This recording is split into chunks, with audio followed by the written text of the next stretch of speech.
This time, dadako na po tayo sa ating mensahe, and if you are excited para sa ating message this morning, just type Amen. Okay, if you are excited, okay, kung tayo po ay longing para sa mensahe po ng Panginoon, just type Amen sapagkat tuloy-tuloy na po ang aking pong magiging pagbabahagi ng salita ng Panginoon. Ephesians chapter 4, beginning verse number 11, bagamat sa sentro po tayo sa verses 13 and 14. Okay? Ephesians chapter 4, beginning verse number 11, pero ang ating pong magiging mga sentrong talata ay ang verses 13 and 14.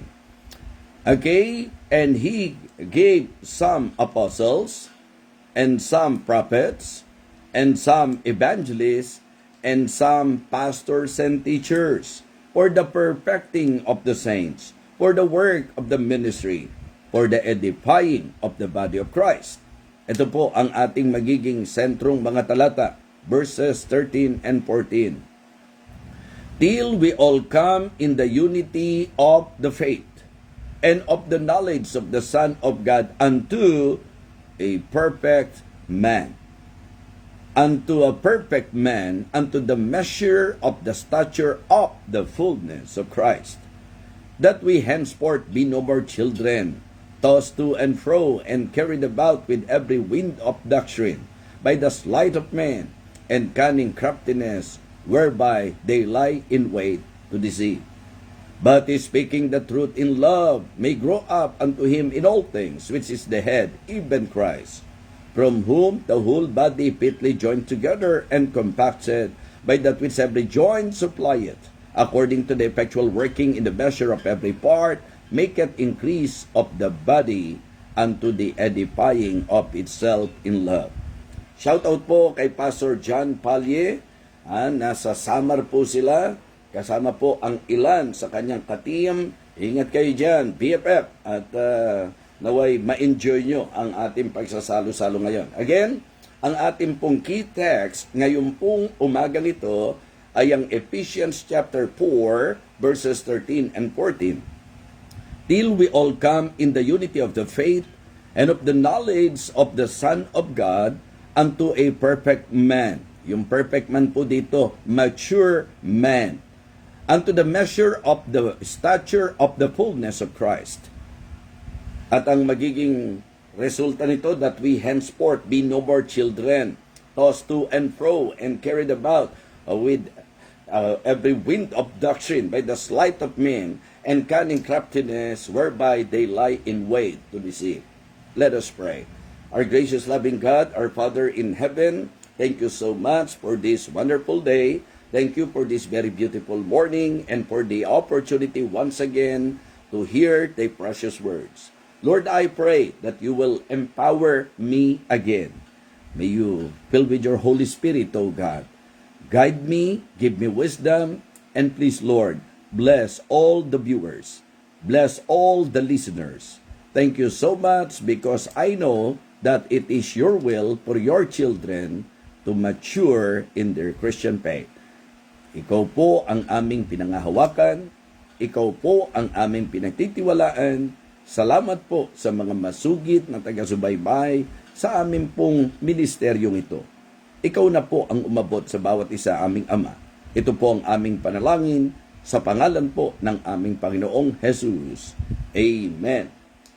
Amen. Okay, so ang ating pong topic is about Christian maturity, the marks and manifestations of Christian maturity. Mga kapatid, ito po yung dahilan kung bakit sinabi ko po sa inyo na ang magiging key text natin ay ang verses 13 and 14. Kasi nandoon po yung pinaka gusto ko pong tukuyin sa inyo ngayon at talakayin.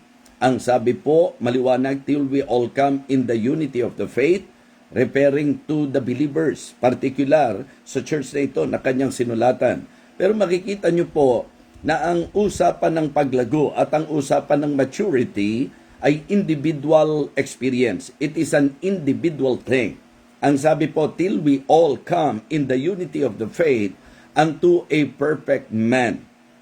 Ang church ay binubuo ng mga mananampalataya And then the Apostle Paul said sa kanyang sulat na ito na hanggang lahat daw po ng mga mananampalataya, lahat ng masasabi nating bumubuo ng church ng Panginoon, ma-reach yung level na magma-mature spiritually, mga kapatid. Ang sabi niya, unto a perfect man, that we henceforth be no more children, tossed to and fro. Ang sabi, but, pagdating doon sa dulo, but speaking the truth in love may grow up unto him in all things, which is the head, even Christ. So, kung titingnan po natin, mga kapatid, ang isang Kristiyano talaga, sa usapang disenyo ng Panginoon, ang talagang gusto niya, lumago po tayo. Yes, nakadisenyo po ng ating pagkakristyano ay hindi maging stagnant.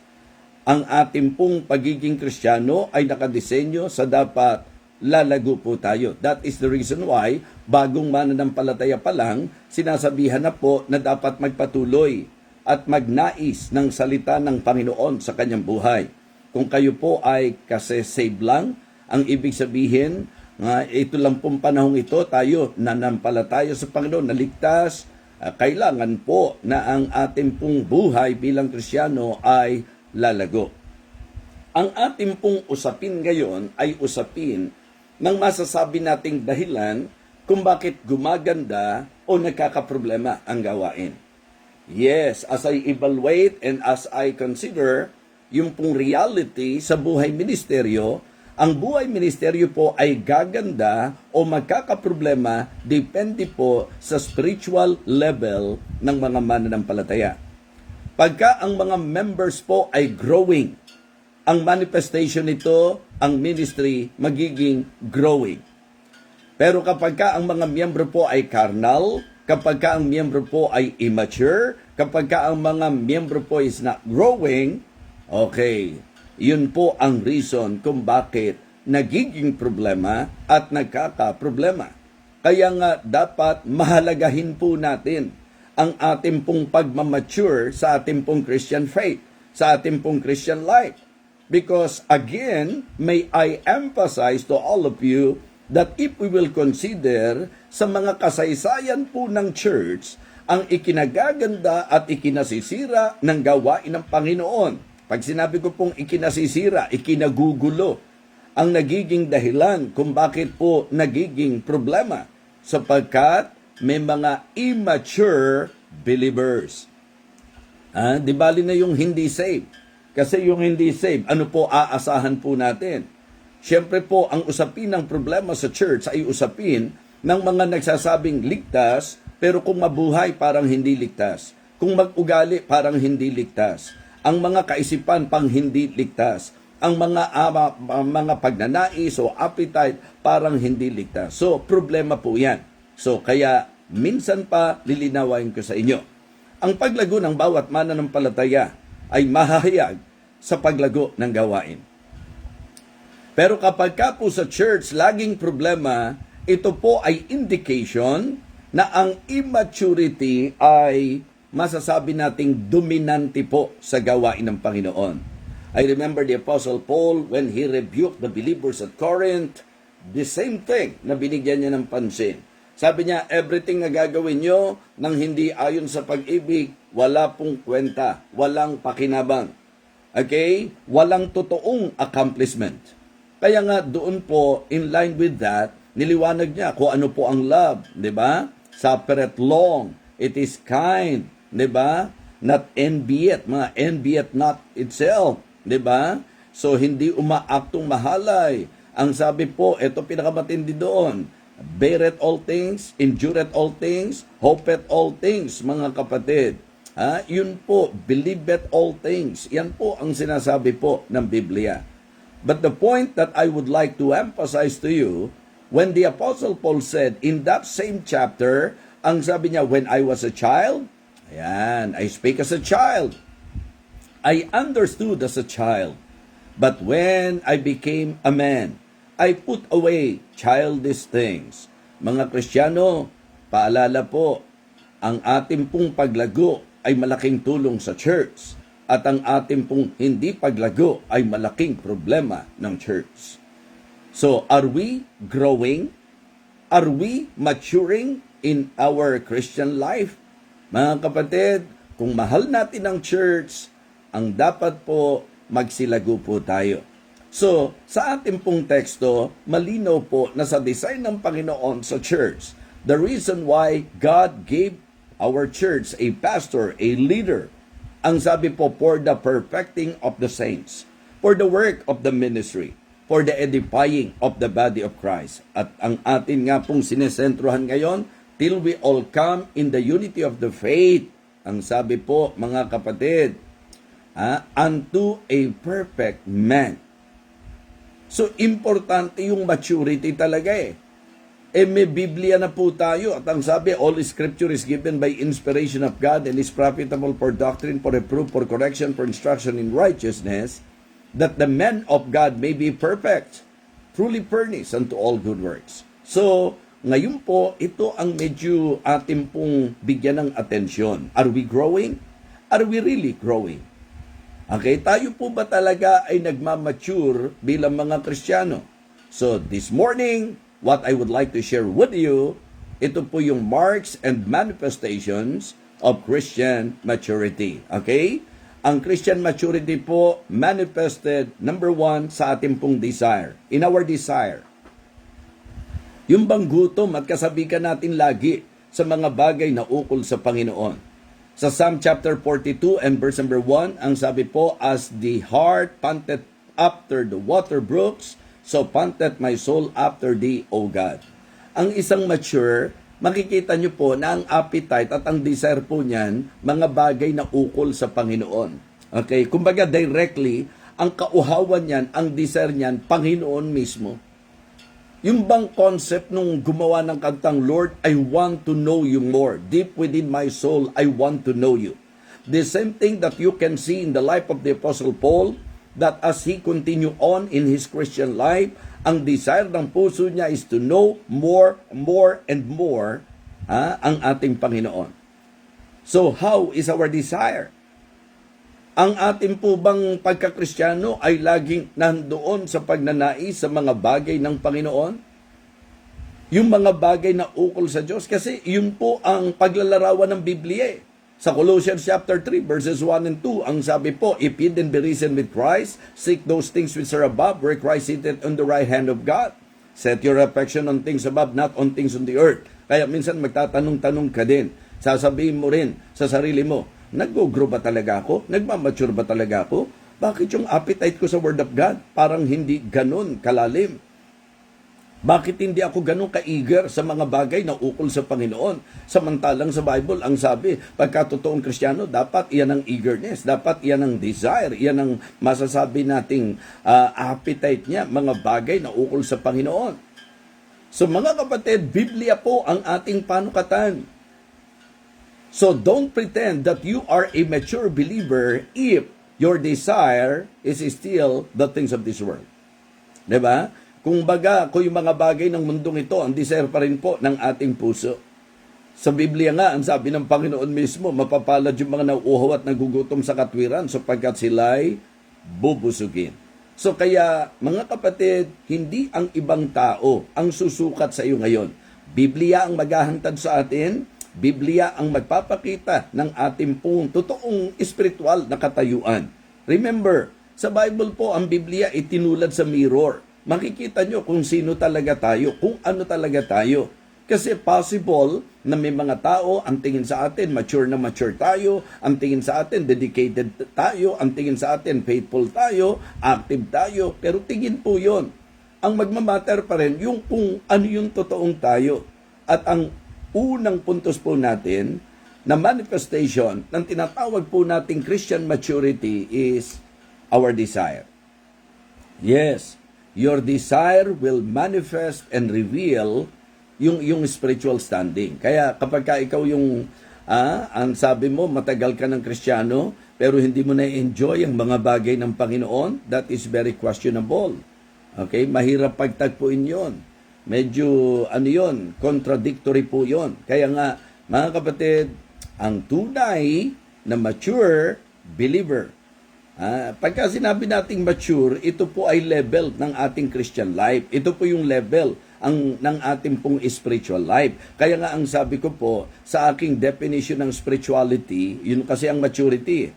Yung kakitaan po tayo ng spirituality. And when we say spirituality, ito yung level ng life mo bilang Kristiyano na yung spirit mo mas malakas kaysa sa flesh mo. Yung spirit mo mas malakas kaysa sa will mo. So that is very important to observe.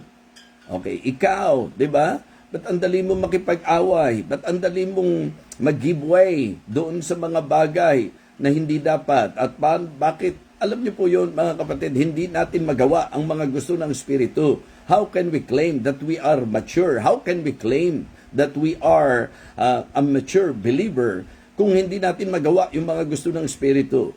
Sabi ko nga, yung patawaran, yung magandang trato sa isa't isa, yung pagmamahalan, yung pagpapahalaga sa isa't isa. Hindi po kadalasan, kaya may problema ang church, punong-puno ka ng sarili at hindi mo sinusunod ang gusto ng banal na Espiritu.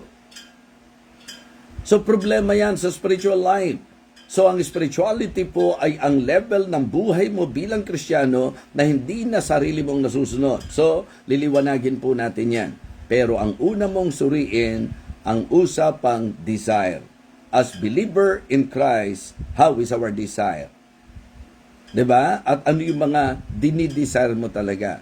Second, manifested in our discipline. Yes, 'di ba? Makikita nyo po 'yan kahit sa literal na buhay. Yung pong mga mature, kaya nilang i-handle ang sarili nila. Meron silang disiplina sa sarili. Hindi po pwedeng parang bata na kailangan lagi mo pang sasabihan. Di ba? Maganda pong mapansin po natin yan. Mga kapatid, mga minamahal, pag nakausap mo, madali mong malaman yung bata Yung mga walang kakwenta-kwentang bagay, di po ba? Yung mga nonsense. Minsan, yun po yung ating pong sinesentruhan sa buhay. Sabi nga po ng 1 Timothy chapter 4 and verse number 7, but refuse profane and old wives' fables and exercise thyself rather unto godliness. Ayan. Mahalaga po mga kapatid na ang isang Kristiyano na nagkiklaim na siya ay mature, that he is growing, yung pong disiplina. And the best verse for that is 1 Corinthians 9:27, wherein in the life of the Apostle Paul, it is very obvious that the Apostle Paul learned how to discipline himself as a mature believer. Verse number 27 ng 1 Corinthians chapter 9, but I keep under my body and bring it to subjection, lest that by any means when I preach to others, I myself should be a castaway. Ang church na ang miyembro po, mahirap magkasundo. Ang isang kulang po dyan, disiplina. Kapag ka po ating ikinungklud, maturity ang problema. Yung spiritual at Christian maturity. Because if the members are growing, mga kapatid, ang isang makikita nyo po dyan, yung alam nila kung paano i-handle ang kanilang sarili. Alam nila kung paano supilin ang kanilang sarili.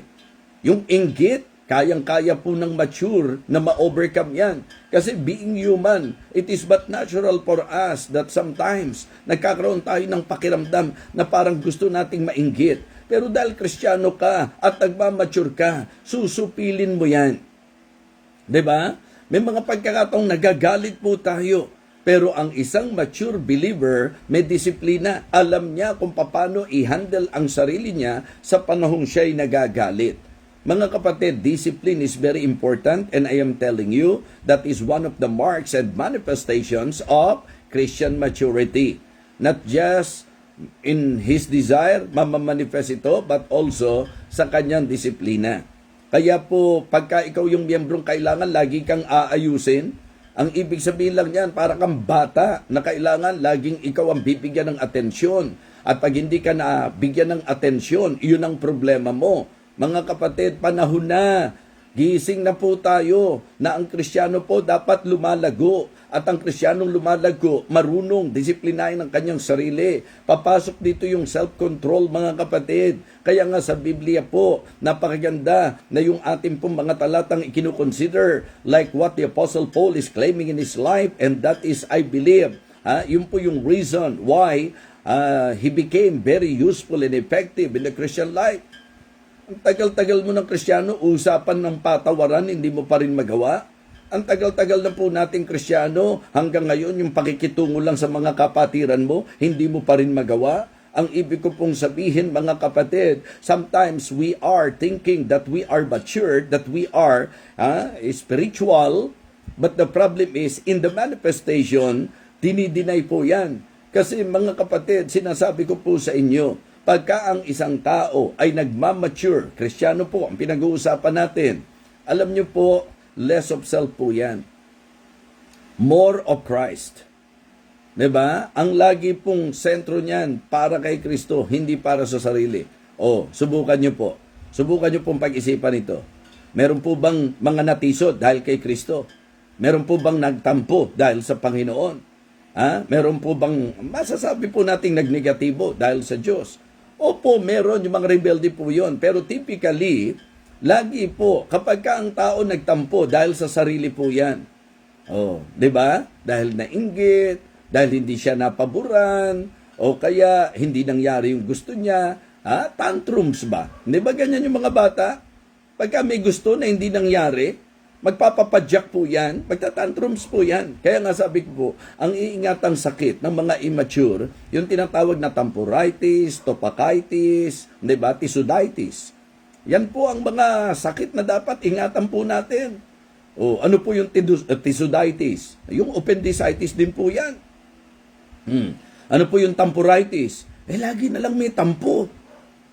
Mga Kristiyano ko, ang tagal-tagal nyo ng Kristiyano, hanggang ngayon, tampuhin ka pa rin. Mga kapatid, yan po yung sinyales that you are not growing. Hindi po tayo lumalago. Kaya, huwag nyo nang bigyan ng dahilan ang mga sarili po natin. Pag ikaw ay natisod, kapag ka ikay nagtampo, isa lang ang ibig sabihin yan. May problema ka sa spirituality. May problema ka sa maturity. You are not yet mature in your Christian life. Kasi sabi ni Pablo, nung bata ako, ang isip ko, isip ng bata. Ang akto ko, akto ng bata. Ang unawa ko, unawa ng bata.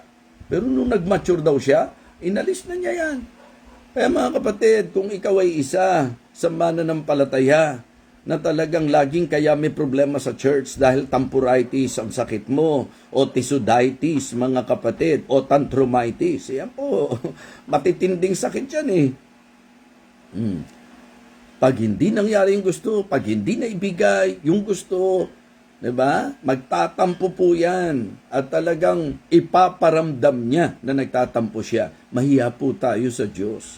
Siya po nagligtas sa atin at siya po hindi nagpabaya sa atin. Tapos eto ka, ang dinadahilan mo, ibang tao, ayoko na sa church kasi, diba? Na-o-offend ako, natitisod ako, nagtampo ako kasi si pastor, kasi, mga kapatid, yung nagiging object mo mali eh. Pag mature ka, looking unto Jesus ka. Sa Panginoon ka nakatingin. Tapos, pagka ikaw ay talagang mature, talagang wala ka na, hindi na para manaig pa ang katisuran sa iyo. Pero for that to happen, for that thing to happen, we need to be disciplined and to learn how to discipline ourselves. Yun po ang sabi ng Bible.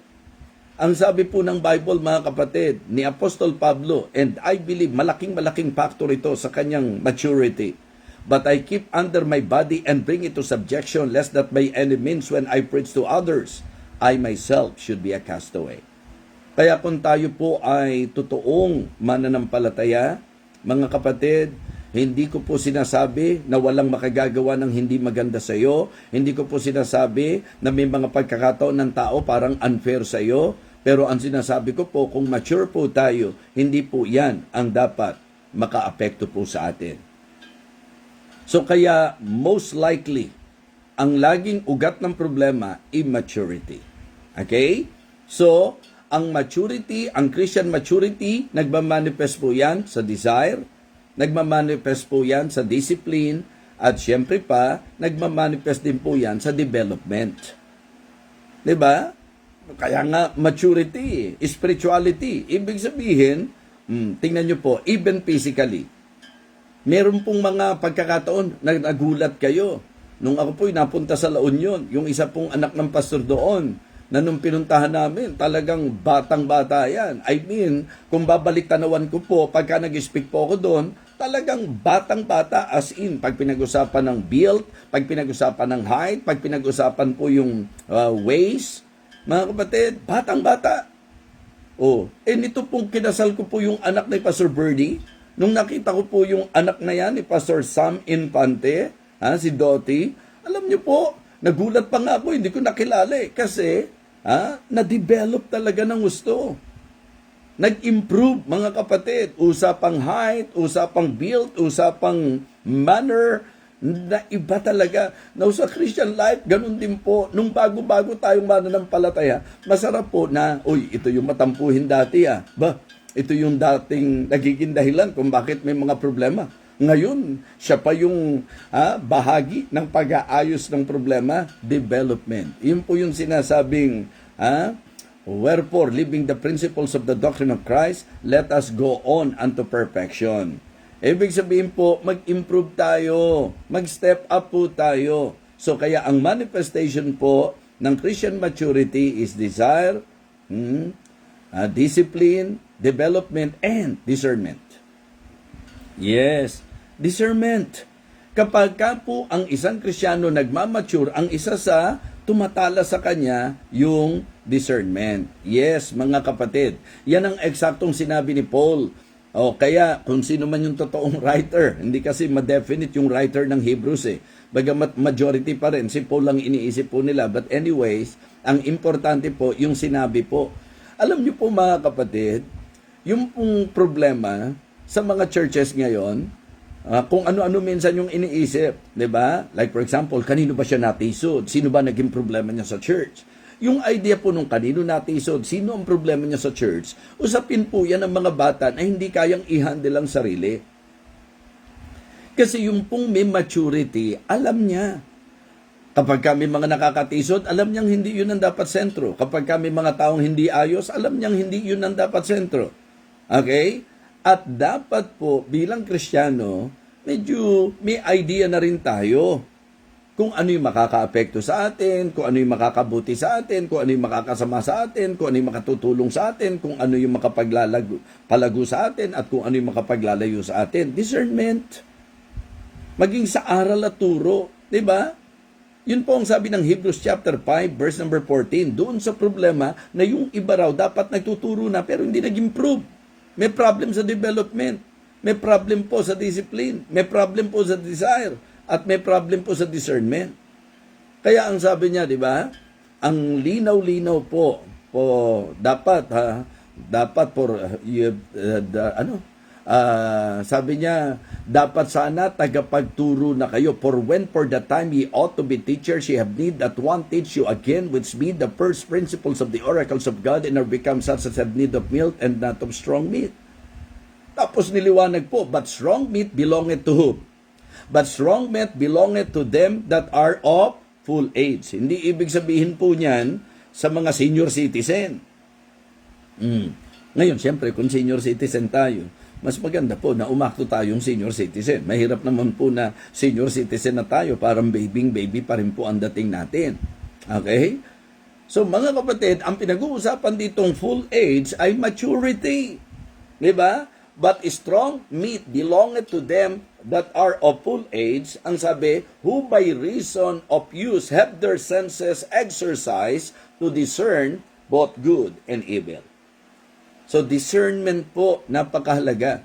Doon sa teksto natin, ang ginamit, that we henceforth be no more children, tossed to and fro, and carried about with every wind of doctrine. Pagka ikaw medyo yung discernment mo, pang mature, ito yung hindi na yung pag may narinig ka, ang dali mong mahikayat. Pagka may narinig ka, ang dali mong matangay. Diba? Hindi mo naman po ikatutuwa na sasabihin na tangay ka. Diba? Gusto mo ba sabihin sa iyo, hoy, bakit tangay ka? Diba? Kasi ang isang Kristiyano na nagmamature, hindi po yan yung pagka may narinig, para bang nawala na po yung pundasyong matibay sa usapang doktrinang tama at totoo. So, yun naging problema po. Yun ang mga mananampalataya. Kaya ang sabi, binigyan ko kayo ng magtuturo sa inyo, mag-aalaga sa inyo, para tumibay kayo, para tumatag kayo, para maabot nyo yung talagang pagkakaisa ng pananampalataya. Tapos yung sa tamang sukat ng inyong pagkakristyano, para hindi na kayo parang mga bata, that we henceforth be no more children tossed to and fro and carried about with every wind of doctrine. Okay? Ganun din po mga kapatid. Sinasabi po ni Apostol Pablo sa Philippians chapter 1 verses 9 and 10, "And this I pray, that your love may abound yet more and more in knowledge and in all judgment." Diba? That you may approve things that are excellent. Yun po yung sinasabi ni Apostol Pablo. Kaya mga kapatid, ang maturity po produces spiritual stability and yung pong clarity, enlightenment. Diba? Kaya masarap makausap yung tao na medyo yung discernment sharp. Nakakailan na po tayo. Marks and manifestations po ito ng Christian maturity. Una po, desire. Tama po? Yun ang una. Pangalawa po, discipline. Pangatlo po, development. Pang-apat po, discernment. Panglima po, dependence. Magmamanifest po ang maturity ng isang Kristiyano sa usapan po ng dependence. Ang isang malagong Kristiyano, kanino ang tiwala? Diba? Kadalasan po, medyo sablay po ito, ho. Ang pinangahawakan, matagal na siya, may posisyon siya, mayaman siya, sikat siya, kilala siya. Mga kapatid, ang tunay na mature, alam niya na sa lahat ng sitwasyon ng buhay, Diyos ang pagtitiwalaan. Gusto ko po yung sinabi ni Paul sa Colossians chapter 2. As ye have therefore received Christ Jesus the Lord. Ang sabi niya, so walk ye in Him, rooted and built up in Him, established in the faith as ye have been taught, abounding therein with thanksgiving. Ang complete at total dependence ng mature believer sa Panginoon lang po talaga. Hindi po yan nangahawakan at kakapit sa kung saan-saan. Ang tunay na mature, ang dependence po ay sa ating Panginoon. So kaya please consider and evaluate our spiritual standing before God. It is good to somehow learn kung nasaan katayuan na po ba tayo, nasaan kalagayan na po tayo. And then, lastly, ang tunay na maturity ay makikita at mahayag sa ating pong devotion. Yes, in our devotion. Makikita rin po ang tinatawag na Christian maturity, ang spirituality po, mga kapatid. Hindi ba sa Romans chapter 12 yung lagi natin sinasabi? Ang sabi po, present your bodies a living sacrifice, holy, acceptable unto God, which is your reasonable service. And be not conformed to this world, but be transformed by the renewing of your mind, that may prove what is that good and acceptable and perfect will of God. Pagka ang isang Kristiyano devoto, completely, yung buhay niya, iahain niya yan, iaalay niya po yan sa Panginoon. Sa Galatians chapter 2, statement of devotion po yan, mga kapatid. Yung buong sinabi niyang, I am crucified with Christ, nevertheless I live, yet not I, but Christ liveth in me. And the life which I now live in the flesh, I live by the faith of the Son of God, who loved me and gave Himself for me. Pagka ang isang Kristiyano po mature, ang debosyon niya sa Panginoon, hindi na siya nabubuhay para sa sarili, kundi sa Panginoon na, mga kapatid. Kaya ang kanyang devotion, talagang pagsamasamahin niyo po lahat. Yung desire niya, yung talagang development, yun po yung focus niya, yun po yung sentro niya sa buhay, mga kapatid. Kumbaga, total surrender. That is basically the idea of what I would like to point out. Diba? I want to emphasize to you that the devotion of the Apostle Paul is very obvious because of his life na masasabi nating total, completely surrendered to God. Kaya pagka mature, may devotion po yan. Hindi po pwedeng mababaw ang kanyang spiritual life. Living for Jesus, di ba? Kasi yun ang sabi po I am crucified with Christ. Nevertheless, I live, yet not I, but Christ liveth in me. Mga kapatid, kamusta po ang ating debosyon? Sabi nga ni Pablo, Brethren, I count not myself to have apprehended, but this one thing I do, forgetting those things which are behind, and reaching forth unto those things which are before. Mga kapatid, ang ating pong pinag-aralan, kung tutusin po, very practical, pero hindi nyo po pwedeng sabing mababaw. Sapagkat itong malinaw na katotohanan ito ang failure ng maraming Kristiyano. Kaya po, kilabutan tayo ha, pagka po parang ang gaang-gaang natin sinasabi, mature na ako, talagang spiritual na ako. Mga kapatid, sana po hindi ito claim lang. Hindi po ito statement lang. Hindi po ito isip lang. Sana po sa action nakikita ang tunay na maturity po natin. Okay? Marks and manifestations of Christian maturity, desire, napakahalaga po mga kapatid. Discipline, development, discernment, dependence, and devotion. Marami pa po actually. Pero syempre, limited naman po yung time natin. Kaya sa usapang Christian maturity, sa usapang spirituality, kamusta po ang bawat isa sa atin? Lilinawin ko po ito bago tayo magtapos. Ang usapang paglago ng church at ang usapang problema ng church ay nakadepende sa paglago at hindi paglago ng mga Kristiyano. If the members are growing, kung ang mga miyembro po nagmamature spiritually, ang manifestation po nito ay ang matibay, matatag na church. Di ba? So, even as individual believer, ang usaping problema mo at ang usapin ng tinatawag nating magandang spiritual na buhay mo ay nakasigon sa paglago at hindi paglago. Kaya nga, let us make it a goal. Diba? Make it our goal to grow sa ating pong spiritual life para tayo po ay maging pagpapala at susi na mapapabilang sa ikasusulong ng gawain ng Panginoon. Mga kapatid, yun po ang dapat asamin ng bawat isa sa atin. Ipanalangin ng bawat isa sa atin at gawing goal ng bawat isa sa atin na tayo po'y mag-mature. Huwag mong palabasing ikaw ay mature believer kung ang desire mo wala sa mga bagay ng Diyos. Hindi rin po pwede na talagang pagtagpuin po natin na mature pero hindi kayang kontrolin ang sarili. Hindi kayang disiplinahin ang sarili. Hindi kayang supilin ang sarili. Hindi rin po pwede na magkiklaim po tayo na mature na hindi po nakikita yung improvement at saka development. Hindi tayo nag-step up. Huwag mong i-claim na mature believer ka na kung ikaw sa usapang masasabi nating discernment napaka poor pa din. 'Di ba? So ganun din po kung ang pinagtitiwalaan mo ay kung sino-sino at kung ano-ano manifestation yan ng immaturity. Because if you are really a mature believer, your dependence for sure sa Diyos at sa Diyos lang. And devotion.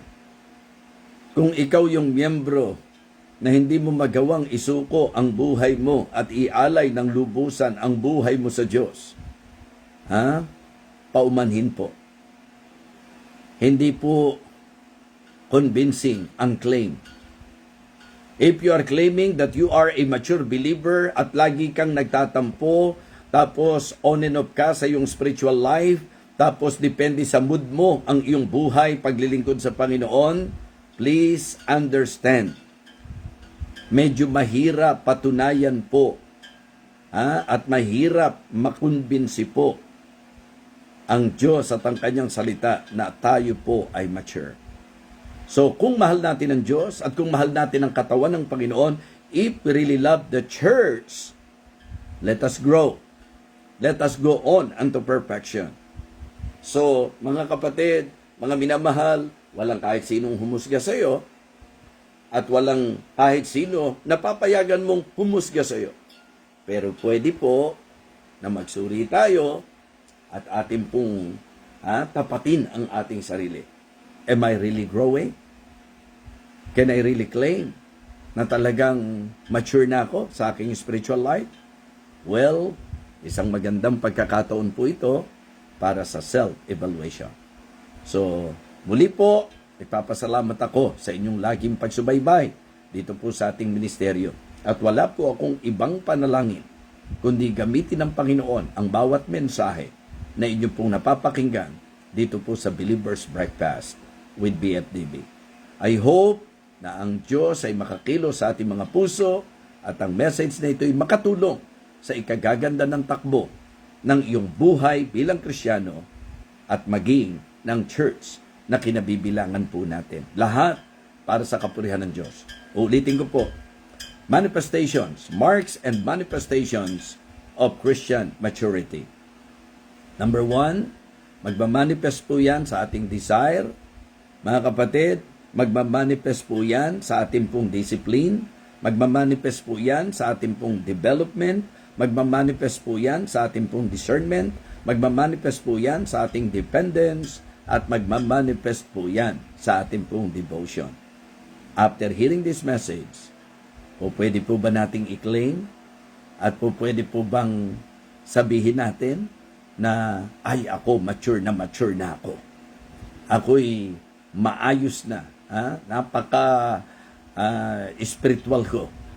Well, siguro po sa salamin ang salita ng Diyos ngayong umagang ito, magandang naliwanagan po tayo. Okay? Pahabol lang po ho, kung laging may problema sa church at ikaw ay kabilang at kabahagi po ng problema, yun po ay malinaw na indikasyon na meron kang spirituality problem. Kaya we better desire and pray to God that God will help us na tayo po'y mag-grow spiritually. Let us pray. Lord, thank you so much for talking to us through thy words. Thank you so much for giving me guidance and wisdom. Thank you even for the filling of the Holy Spirit. I pray, O Father, that you will continue to use this ministry not just to bless the people, but to teach the people, particularly believers. May we realize the importance of applying the message, O God.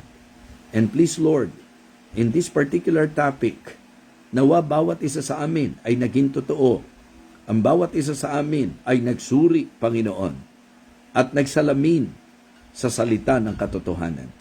Sa iyo pong salita, dakilang Diyos namin napakinggan.